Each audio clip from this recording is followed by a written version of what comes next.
আসসালামু আলাইকুম। শিন কুকিং ক্রিয়েশনে সবাইকে স্বাগত জানাচ্ছি আরেকটি নতুন রেসিপি দেখার জন্য। আশা করছি আজকের এই সহজ রেসিপিটি আপনাদের কাছে অনেক বেশি ভালো লাগবে।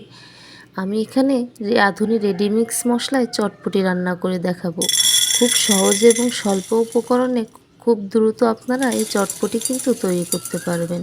প্রথমে আমি এখানে 300 গ্রাম পরিমাণ ছোলা বুটের ডাল নিয়েছি এবং এটাকে 6 ঘন্টার জন্য পানি দিয়ে আমি ভিজতে রেখে দিব।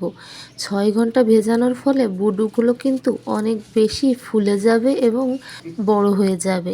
এখন একটা কড়াইতে আমি পরিমাণ মতো পানি এবং একটা আলু দিয়ে দিয়েছি এবং এতে সামান্য হলুদ আর একটু লবণ দিয়ে আমি এটাকে কিছুক্ষণ সিদ্ধ করে নিচ্ছি। কিছুক্ষণ সিদ্ধ করার ফলে বুটগুলো কিন্তু খুব ভালোভাবে হয়ে যাবে। বুটগুলোকে আপনি হাত দিয়ে চাপ দিলে বুঝতে পারবেন বুটগুলো হয়ে গেছে কিনা।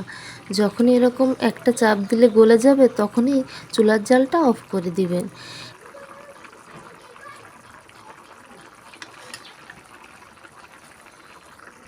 এখন আমি এখানে একটা তেঁতুলের কাত তৈরি করে নিয়েছি, যেটা আমি টক হিসেবে ব্যবহার করব। তেঁতুলকেও আমি কিছুক্ষণের জন্য পানিতে ভিজিয়ে রাখছি, যাতে করে খুব সহজে তেঁতুলের কাতটা তৈরি করে নেওয়া যায়। এখন আমি খুব ভালোভাবে তেঁতুল থেকে তেঁতুলের বিচি এবং আঁশ ছাড়িয়ে নিচ্ছি। খুব ভালোভাবে ছাড়াতে হবে, তাহলে মুখে পড়লে খারাপ লাগবে না। এখানে আমি শুকনো ঝাল একটু টেলে এটাকেও দিয়ে দিচ্ছি, কুচি করে দিয়ে দিলাম ধনেপাতা কুচি এবং কাঁচামরিচ কুচি। এখন দিয়ে দিচ্ছি রাঁধুনি রেডিমিক্স চটপটি মশলা।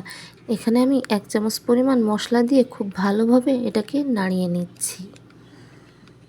মিক্সটা একটু ভালোভাবে করতে হবে এবং সাথে দিয়ে দিচ্ছি 1 চামচ চিনি। এখন আমি চটপটিগুলো একটা পাত্রে পরিবেশন করছি সকলের সামনে নিয়ে যাওয়ার জন্য।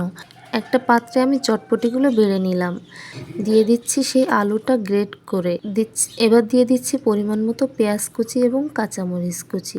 উপর থেকে কিছুটা ফ্রেশ ধনিয়া পাতা কুচি দিয়ে দিলাম। এখন দিয়ে দিচ্ছি চটপটির মেন যে উপকরণ, ফুচকা। এখানে আপনারা নিমকি কিংবা পাঁপড়ও কিন্তু দিয়ে এটা খেতে পারবেন। উপর থেকে দিয়ে দিচ্ছি পরিমাণ মতো একটু টক এবং ডিম। ডিমটাকে এভাবে যদি একটা কুচানি দিয়ে গ্রেট করে দিতে পারেন তাহলে কিন্তু দেখতে অনেক বেশি লোভনীয় লাগবে।